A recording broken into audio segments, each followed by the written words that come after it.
Welcome back to the Lipoedema podcast. We are your host, Shell.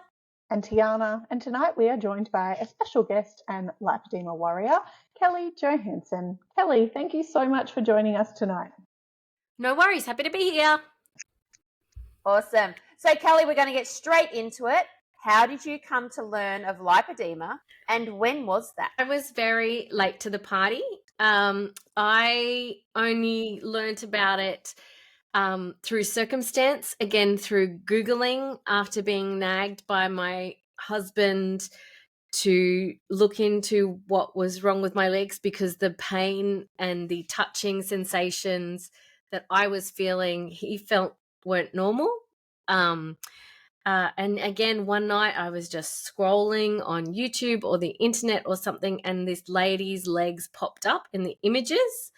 And I was like, oh my God, it's my legs. Oh my God, it's my legs. And woke him up. He was asleep. And I went, look, it's my legs. And then the deep dive happened from that. Yep. But it was like we'd already had the 2 kids. We'd done all of that. And it was really instigated by one night, my 18-month-old, we were playing on the floor and she crawled on my legs and I screamed or yelped, and my husband's like, that wouldn't hurt. And I was like, oh my God, that hurts so much. And I was like, he's like, no. And I was like, yes. And it was this ongoing argument about the validation of my pain, which was then validated later when we discovered it was an actual thing. Yeah, really random. So how long ago was that? You said you were late to the party. So when? So I was about 42. So I'm 49 now, about to be, and I was 42. Yeah. Okay, because the average age is 48. And so that was bang on when I found out about it, was 48. So Wow. You said that your husband instigated it because of the pain in your legs, but had the shape or the size or the swelling, heaviness, any of that, had that made you wonder any other time in your life? No, I just thought that was me. I thought that was my body shape. I thought that was who I was. One side of my family is on the heavier side, not in terms, and they don't have a lipedema body shape. They have an apple body shape with the skinny legs kind of thing. So I just thought that was me. I'm just the overweight kid or the the funny fat lady. So but that was, so it never occurred to me. I always just had the tree trunk legs. Even if I lost weight, it was off the top, but the tree trunks always remained. Yeah, that's a very similar story to mine. I never looked for anything about my legs because I was overweight. I was just always trying to lose weight. So the fact that there could be something wrong with my legs was completely outside the realm of what I was looking at. Yeah. And I didn't realize that what I was feeling was pain. I just thought everyone's legs, it hurts when people touch your legs, all right? Yeah. So, yeah, no, I had no idea. Wow. So, looking back on it now and knowing what lipedema is, can you pinpoint where it started to develop? Oh, absolutely. Puberty. Yeah. Age, I was distinct memory, grade 5, about 10, 11 years old. And just the short, I grew up in Queensland. So we had the short pleated skirts, and they were super short because it was the 80s.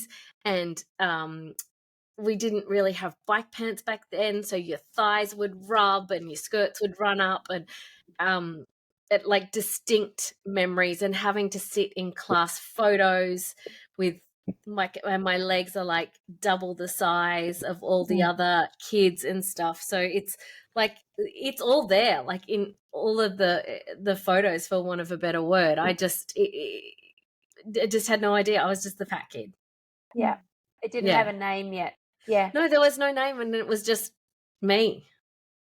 Yeah. It wasn't a great me in terms of there was always the pressure and the bullying and the teasing and the mind fuckedness that your body plays on you, and it's still playing out with me, which I'm sure we'll get to probably, but it's yeah, because, you know, what was going into my body wasn't paramount to what everyone was seeing. You know, they thought if you're the binge eater, you go home and eat a tub of ice cream and a packet of biscuits and 50 things, and you're not. You know, my best friend to this day from primary school, she's like, we were like Laurel and Hardy. She's like a stick insect child, and there's me, and she eats to this day triple what I do, but she's the stick insect, and it's always the way it's been, but didn't know back then. So then you go into, you know, I'm sure there's a few eating disorders flying around, or diets and mind, and this like the body dysmorphia, which I currently still have, and again subjected myself to it this weekend. So it's just kind of, it's really, it's a disease which physically affects you with the weight, the pain, the thing, and the clothes and society and all that kind of stuff. But it's also a mind game up here, when you know you're doing all the right things, but nothing's changing. And also the way that I feel in my heart is not how my body looks. But then when I look in the mirror, I see how my body looks. So I have to dress it it's this whole dysmorphia thing. It's crazy. Yeah, it sure is. Yeah. It sure is. And so are you getting help with your body dysmorphia? No, I don't think so, but I probably should. Yeah. Because it's the example that I gave. So I'm 4 surgeries in with Dr. Lekic. So my body, and I'm wearing like compressions and leg compressions. I'm in it. I'm in the suit. But I have changed shape. I don't know if I've lost weight. Haven't weighed myself. I think they do it at the hospital, but I don't look, because it's not so much. Again, that's probably part of the fucked rationale in my head. But I don't like to see the scales, again, because it's that perpetual disappointment of always being weighed and always whatever. The It's disappointment. triggering. Very triggering. Yeah. But I know they have to do it for the anaesthetist. I get it. But I can see the difference in the body shape of what he's taken, and the loose skin and all that kind of stuff. So like on the weekend, I went and bought a shirt. Now, of course, I always just go to the back of the rack for the biggest size, grab the biggest size, off we go. Put it on this morning. I was like, fuck, this is a bit big. What? And I wore it to work, and my boss is like, mate, you have got to stop buying those size clothes. You have to size down a size or two, because this is just ridiculous. But in my head, I'm always going to the back of the rack and picking the biggest one available. But that's what you've done for most of your life. That's all of it. That's something that is going to take time. And I guess, you know, and it would be the same with someone who had, you know, bypass surgery. Like you've gone from one size to another, and your brain hasn't had time to catch up. Yeah. Because, you know, when you're doing, well, with lipedema, we can't really, but like if you were to diet each week, each day, you're constantly chipping. So you feel your body changing, but you have gone like body change. Yeah. And your brain hasn't had time to catch up with that yet. Yeah. Yeah. Yeah. It's crazy. That's huge. All right. So how are you managing your lipedema now? Like what do you do each day conservatively to help your lipedema? Look, I am a very good patient. Look, some days are good, some days are bad. I'm sure Dr. Lekic will see this, and I am like on all of the things all of the time, and I never stray. So, I wear compression, and it's so weird because I obviously am on all of the forums, and I read and all that kind of stuff. I can't believe I'm going to say this. I like wearing compression. It makes me feel supported. It makes me feel held in. It's really weird. Like initially, I never forget when I got my first pair of the custom fit. What are they? The flat knits, my first pair of custom flat knits, and it took like, half an hour to get them on with 50, and you've broken 50 fingernails and you didn't know about the gloves, and your husband, you've broken, so like, oh my God. But now, I mean, I don't have my flat knits on at the moment, but it's, I like wearing compression. It feels weird when I don't wear compression, especially on my arms at the moment. That was the most recent the surgery I had, and I didn't wear compression on some days on the weekend, and it feels like I'm nude almost. Like, it feels really weird. So I am in compression every day. I try to eat an anti-inflammatory diet, as long as that diet, doesn't exclude alcohol. Life is good. No, I know it doesn't. It's terrible. But look, I think just I just take what I can when I can. It kind of and I digress, and tell me if I shouldn't. But back when I was first diagnosed, and I don't know if this is the case with any of you two or any of the other listeners, when I found out what it was, I kind of broke down a bit, because it was a relief. This is a thing. It's not my fault. All these things that I have done throughout my life, it wasn't my fault. It was not something I was in control with. And I spiraled. I was like, fuck you, body. For, 42 years, I've done the diets, I've done the thing. So let's fucking just go for it.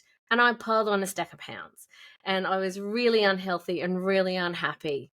But I thought I was happy because I was just doing it as my body, and doesn't matter because it's going to screw it up anyway. Even if I ate the salad, it's still going to turn it into the bad fat. So I may as well eat the ice cream and have the bad fat and ice cream. So I did a little bit of a spiral kind of thing.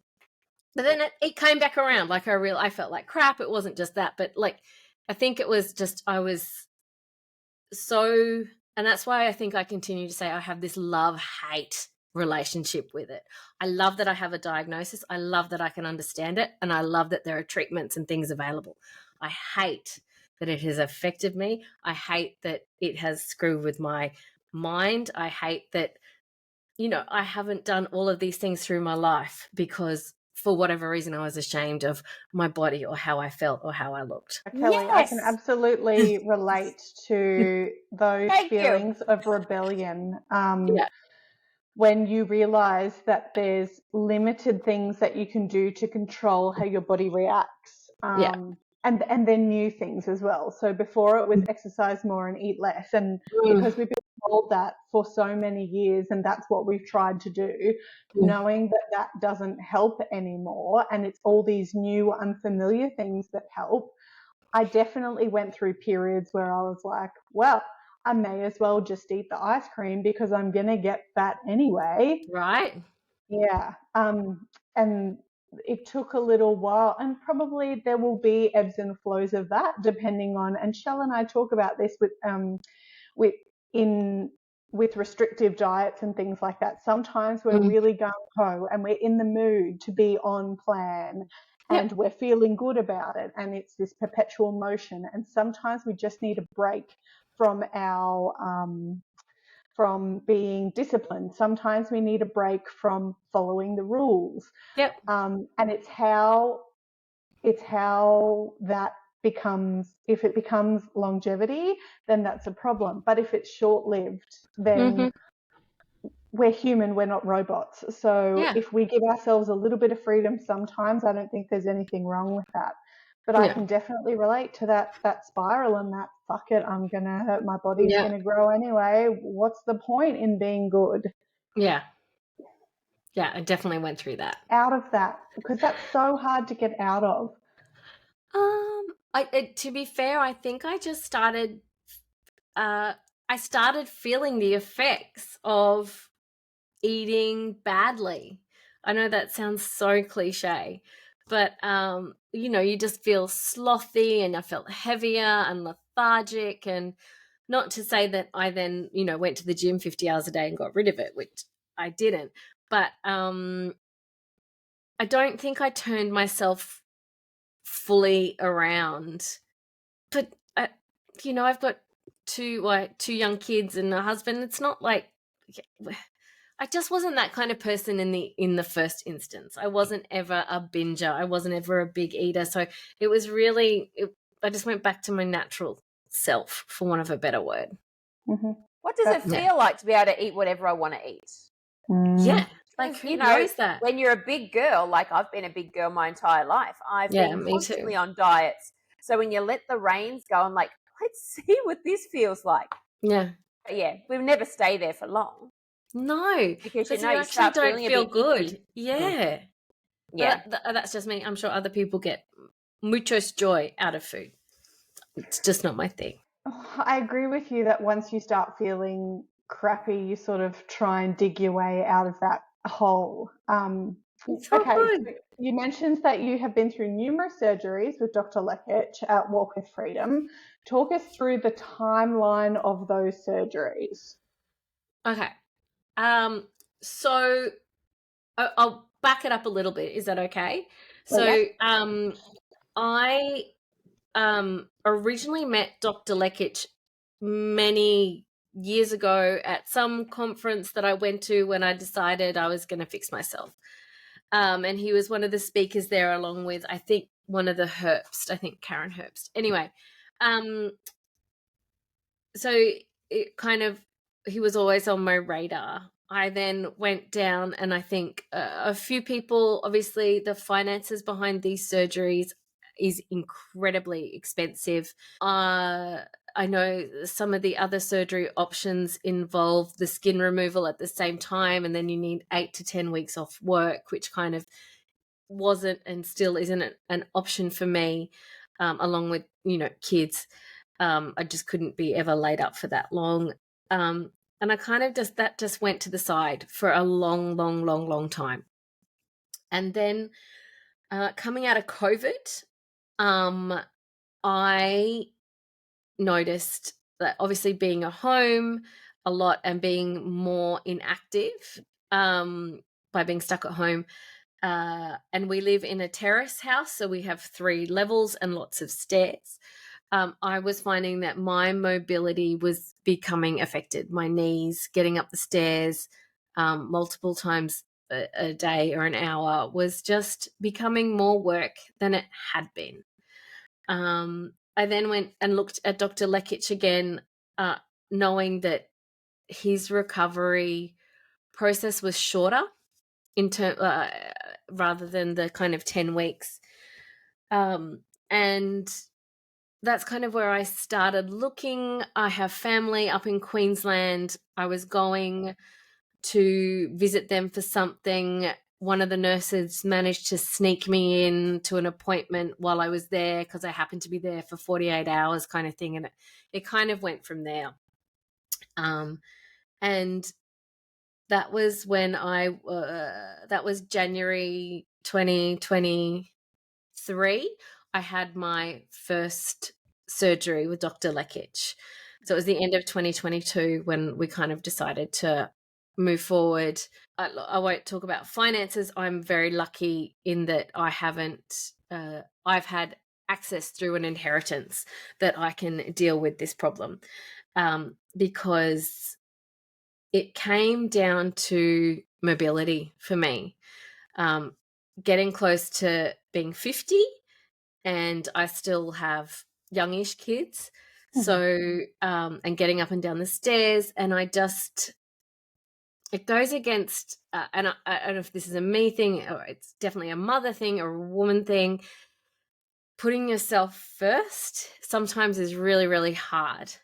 And I had to kind of say to my husband, I think I need to do this because right now I'm young enough to deal with the recovery.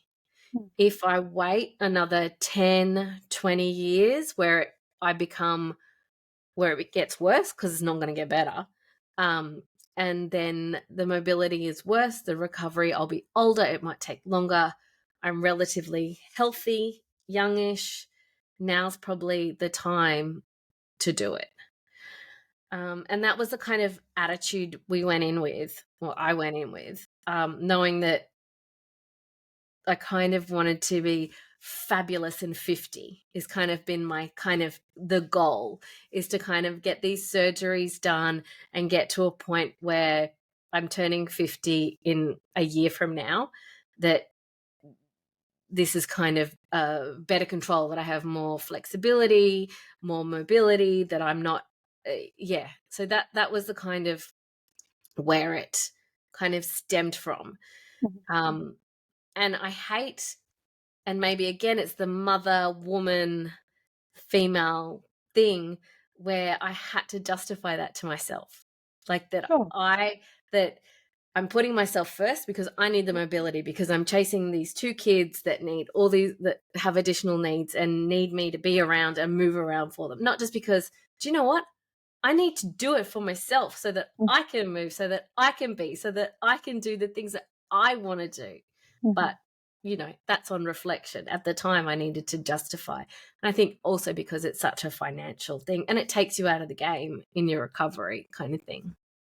Yeah, absolutely. Sorry, that was very long-winded. Sorry. No, and I should have asked you that question first. I'm glad you actually delved into that, like the process for choosing your surgeon. So, you said that your first surgery was in early 2023. What did that target? Oh my God, yes. So so excited. That was my brain just stopped. Sorry. So my first surgery was my front uppers. So I have a lot of lipedema, and from the get-go, from my things, from my initial meetings and stuff, Dr. Lekic has always thought that I would need 4 to 5 surgeries. So that's where we're at. So back in the day, in January 2023, when I had my first surgery, I was actually I was the first set of patients up in the ward, which was exciting. Oh, wow, in the new ward. Awesome. Yeah, we were in the very first patients up there, so that was cool. So I knew no different. And it was also back in the day, and I don't know if you guys have spoken about this, when Dr. Lekic didn't have the restrictions that they have in Queensland now, to my knowledge, about the literage he can remove. So for my first surgery, he took out just of my front, so my front thighs, he took 12 liters. So I was like, it's a lot. I mean, now in the current process, and I know that they are doing all they can to overturn or seek, some retribution's the wrong word. Leniency is probably the wrong word too, but that it's not plastic surgery. But so initially it would have been 3 surgeries, but that first surgery was 12 liters, and I gotta say, that was brutal. Like, I'm not even. It was unbelievable. I had, and I think this is what I say to everyone out there, and even on some of the posts that I do, or in the girls in the ward or in the hospital or whatever, like, the recovery is brutal. Like, no matter who you are, it's gonna hurt. You're gonna be uncomfortable. You're gonna be off work. It's gross. There's oozing, there's blood, there's stitches, there's compression that hurts, there's trying to go to the toilet in crotchless, compression, or not because it's too hard. It's a world of horrific pain. And I know that sounds horrible and scary and all of the things, but you get there. You'll get through it. A week in, 2 weeks in, it gets better. But I think I always just I was shocked at how much pain I was in. I burst into tears at my DVT check because it was the first time they removed the compression, and I was just like, what have I done to myself? Like, it was like, as I said, I burst into tears. My husband said, going, what's wrong? I was like, I have done this to me. It's not like when I had a child, it had to come out. I chose to go down this path, and this is what have I done? What have I done? What I've done?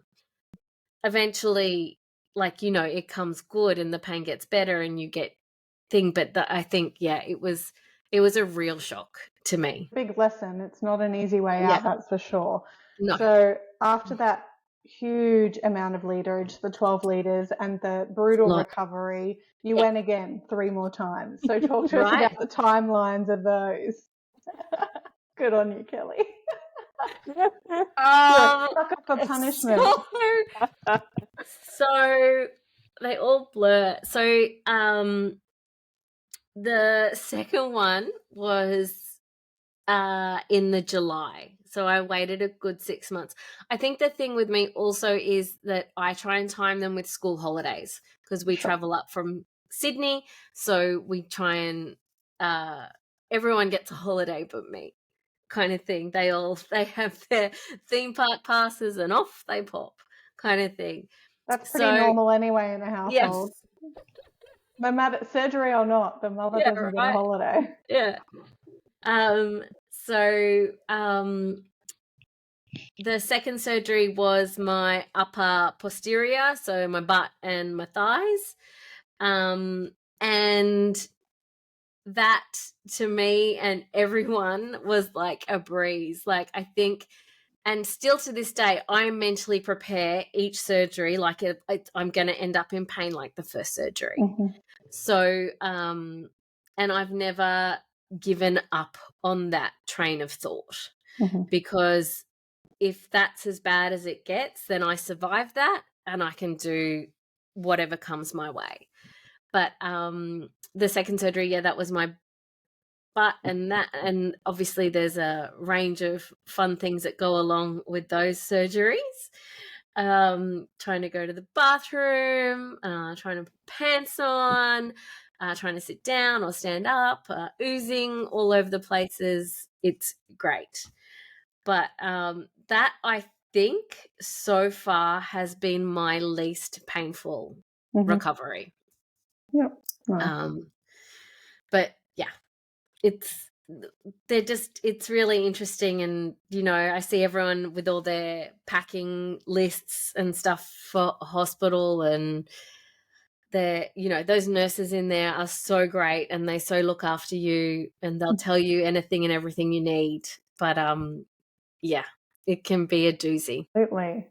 All right, so that was surgery number 2. Talk to us about surgery number 3. Number 3,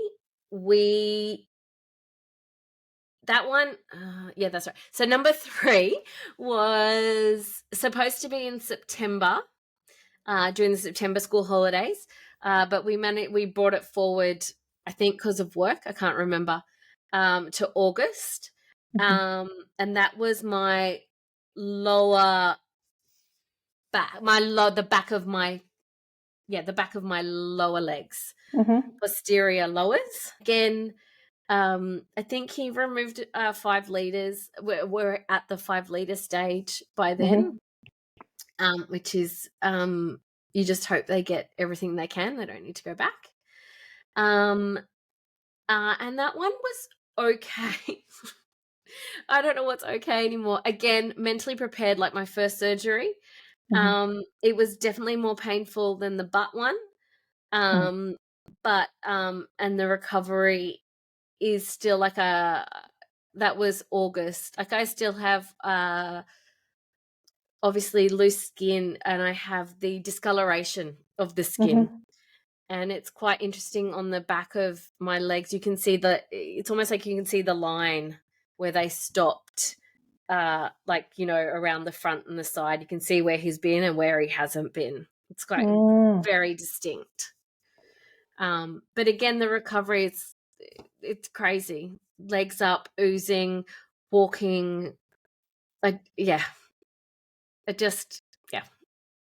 Take the painkillers. I am so in awe. I know there were some ladies in my ward on a few of the surgeries who in the morning they come around and they give you your drugs du jour kind of thing. They're like, oh, no, I just have my Panadol. I'm like, oh my God, Give me your Dependol. Give me your, like, all of the good things. I'm having I'll it take all. theirs as well. Yeah. I don't want to feel this. Trust me, I know where it goes. Don't brave it out. And So the mobility for lower legs is pretty crazy. Like, I found lower legs the hardest to recover from, just mobility wise. That no movement in the calf muscle. It just felt like a rock, and you couldn't move, flex your foot, and it hurt so much. I just remember that pain was crazy. Yeah, I wonder if mine is slightly different because he's only done half. Yeah, okay. So, because it's not the whole of the lower leg, it's just the back half. Possibly. But yeah, I don't know. Like, it's weird. It's weird, man. Not gonna lie. But yeah, then in January this year, so, and exactly a year to the date of my first surgery, I had my arms and abdomen done, which was not originally on the cards for me, because I think, as I said earlier, it was all about mobility, getting these surgeries done. So I never, I had the forbiters and the tuck shop arms, and it was definitely there. But it didn't bother me. It wasn't stopping me from doing anything. It wasn't stopping me from walking. It wasn't doing anything like that. But what was stopping me was my abdomen. So my lower abdomen was overhanging onto my legs and blocking all the lymph there. So I wanted to get that done. And Dr. Lekic said, well, if we're going to do that, we'll do your arms. And I'm like, I don't need my arms. And he said, but one day you might think you want your arms done, so let's do them now and knock it off with that. So that, and I was like, oh, you're right. Yeah, because the tummy's not a big one. So while you're under, you may as well get all that he can get. From 2 areas that can go together. Yeah. So, like, he took I think like a liter out of this one and another 1.2 out of this one, and then I think he took another 1.3 or something out of my lower abdomen. I think that needs to be really clear. So when other ladies are looking into it, or thinking abdomen, I'm going to have washboard abs or whatever, he doesn't do above your belly button. It's all below your belly button. My understanding is he can't go above because of the organs and all that kind of stuff. So it really is just below your belly button, like right to the top of Tassie, to kind of get that stuff where those lymph nodes are, kind of thing. Clear it out. Really the interesting. flow. Yeah. So and it's still, so like, I'll stand up, but like there's still like a, I'm not a supermodel, but there's still like excess like Kelly goodness under my boobs and with my belly button kind of thing. Okay. Yeah. But no, it's an interesting surgery, but painful. The arms have been very different to the legs. I think because I just always ignored them in my life until I couldn't, because they hurt, because he did surgery on them. But yeah, it's been a very different experience with the arms. He's brought your attention to your arms now. I know, and it was so weird when they first unbandaged them at the DVT and stuff. I had, and I think they must have taken the compression, I can't remember, but they looked so small, and I had not even in my mind's eye thought that I had big arms. I mean, I've seen, but like, I was like, oh my God, these are tiny. What the hell? So yeah, it was weird. And you're going for another surgery this year. Yeah, and that would be your last one, is that right? Hopefully. So my last one is my lower front lowers. So from above the knee down to the ankles on the front.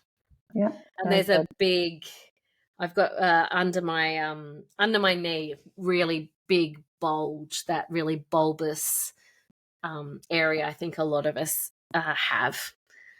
It'd be huge. It's going to be, I can't wait. I can. Yeah. I can't. I can. Yeah. Yeah. I get that. I get that. As someone who's as someone who's got one more surgery to go and it's been delayed now because of my pregnancy. Yes. Congratulations, by the way. Thank you very much. I really, really want to get it done. I'm keen to get it done, but how good would it be to avoid it? Like, I don't want to get it done. Yeah. I want to ignore it. Yeah, it's crazy. But then also, like, obviously I have a lot of loose skin. But you know, that was always part of the plan. It was always not part of the plan. I knew it was a possibility. It's presented itself. And it's there, and it was always that we'd get all these surgeries done and then we wait a year, see if any of it has retracted, and then go from there. Nice. So you're open to the possibility of having some removed if you feel like you need to. Correct. Yeah. But I'm not I don't know, there's a new show on the Foxtel called Skin Tight. I don't know if you've seen it, but it's about skin removal surgery. There's some crazy Americans. But it's enough to turn you off a little, but also gives you a real insight into how they do it. Oh, I'm onto that. I watch Botched all the time. Oh my God, Botched. You'll love it. I love Botched. My daughter actually rang me this morning. I went for a walk with a friend from primary school. She's up on the Gold Coast. And my Macy's called me and said, "What channel do I watch Botched on? Can I watch it?" I'm like... So most of these people have lost hundreds and hundreds of pounds through weight loss surgery and now have all the extra skin. But give it a crack. But it's also very eye-opening. Because a lot of them some of them go wrong, some of them go right, some of them, so it's good. Oh, school holidays, I'm binging. It's on the Foxtel. That's a lot to go through these procedures, just like the lipedema liposuction. It's brutal, the process. Skin removal surgery, again, it's brutal. These are not the easy way out. It's not, we're not cheating. And expensive. It's very much so. Yeah, it's look, and I know you girls are huge advocates, getting this somehow recognized for Medicare, that it's not plastic surgery, that, you know, in the long run we'll be saving all these health practitioners all of these dollars, and ourselves. If we get it fixed now, we won't end up in a wheelchair. We won't need, you know, the physios, the heart surgeons, the knee replacements, the hip replacements, all of the things that come with everything that we deal with. And like, as you said, with the diagnosis comes the reflection on how much it has impacted your life up till that point, and you didn't even know. You know, like the hypermobility and all the torn ligaments and ankles and the bruising. Like, you know, I remember when I was in my late teens, my GP was testing me for leukemia because I was covered in bruises for no apparent reason. You know, it all of the things in hindsight make complete sense. Yeah. Sure. Okay, so you've had a short journey in that it's only been 2 years of your surgical journey. Surgery, yep. But you've had such an impactful journey, 25 litres in total, or approximately 25 litres. That is a huge amount of diseased tissue to be removed from your body, and that could take, that's tough recovery for you. Yeah. But it's okay. We'll get through it. We are, we bounce back. We're so strong. We've made it, I made it to whatever I am, 48, 49 years old with the disease. No one's beaten me yet, and I don't intend to let it or anyone else beat me now. As said, I'm going to be fabulous and 50 very soon. Yeah. Still got another year. Hey, I'm 50 this year. Well, see, it's the goal. But it's not even a goal. It's just, look, it's a relief to know it's not, it's a relief to know it's not me. I mean, sure, there's some contributing factors, but it's just like I'm so envious of you, Tiana, that you are so young, that you found it and discovered it so early. You're managing really to knock it off in 2 surgeries, 3 if you feel like it. Like, you know, I'm just so happy for you, but so jealous of you, that you know, if we can get the word out, then more people will find out when they're younger, and they will understand and get help or change things or be things or own it or not own it, or, you know, they get the choice to deal with it. Yeah, absolutely. That's our aim. Yeah. And look, I feel very privileged to have found out about this so early, as you said, and privileged to be in a position where surgery is an option for me, because I know there are a lot of people that don't even have that in their wheelhouse, whether it be work or finances or anything. There's so many things involved. So I don't take it lightly at all. And health as well. Like sometimes for sure. with this thing, because we are all, not all of us, the majority of us are so much older as we're getting diagnosed, and then the ability to pay for it or handle 1 surgery, let alone 5, is crazy. Yeah. Oh, Kelly, we could talk to you for hours about this, but we are running out of time. So we just wanted to ask you our very favorite last question to our warriors.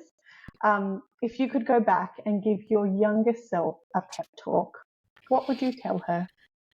Oh my goodness. You can do it.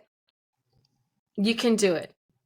You can do anything. It doesn't matter if you have lipedema or you don't. It doesn't matter if you're happy or you're sad. You can do it. I'm trying to find something more inspirational to say than that. No, but that's pretty inspirational. Yeah. Yeah. You can handle anything life throws at you. Yeah.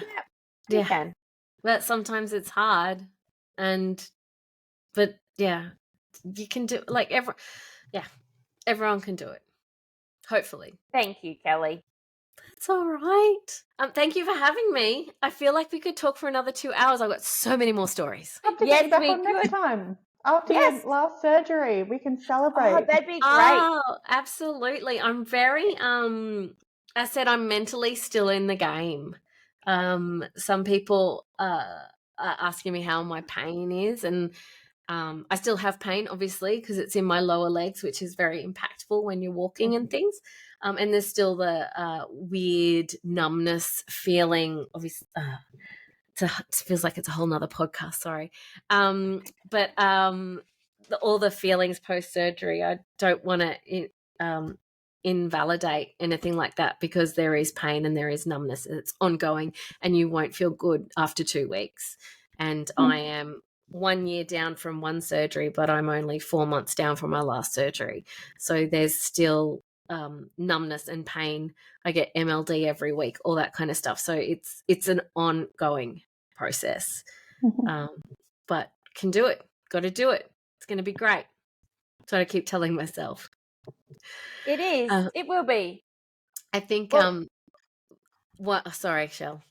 Right. One of the things in the hospital, when I had my first surgery, I cried because of the pain and the overwhelm and, you know, all of the things. But when I was in my last surgery in January, one of the other ladies in there was her last surgery, and she just could not stop crying because it was her last surgery. She couldn't believe she'd got there.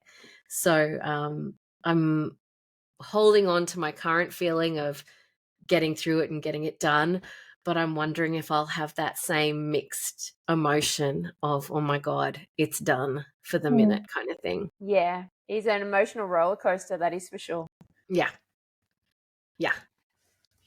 Well, Kelly, thank you so much for being so brave and vulnerable and sharing your story with us. I think, it needs to be said that this isn't the easy way out, and this is brutal, and this is painful. And this is ongoing. And so thank you so much for saying those words to us today. No worries. Happy to chat. Thank you, Kelly. Bye. Bye. Bye.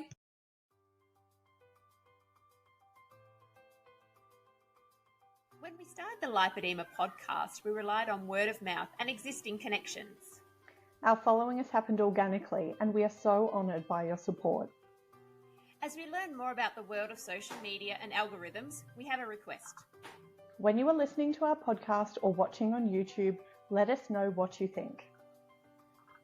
Hit follow or subscribe. Leave us a comment or write a review.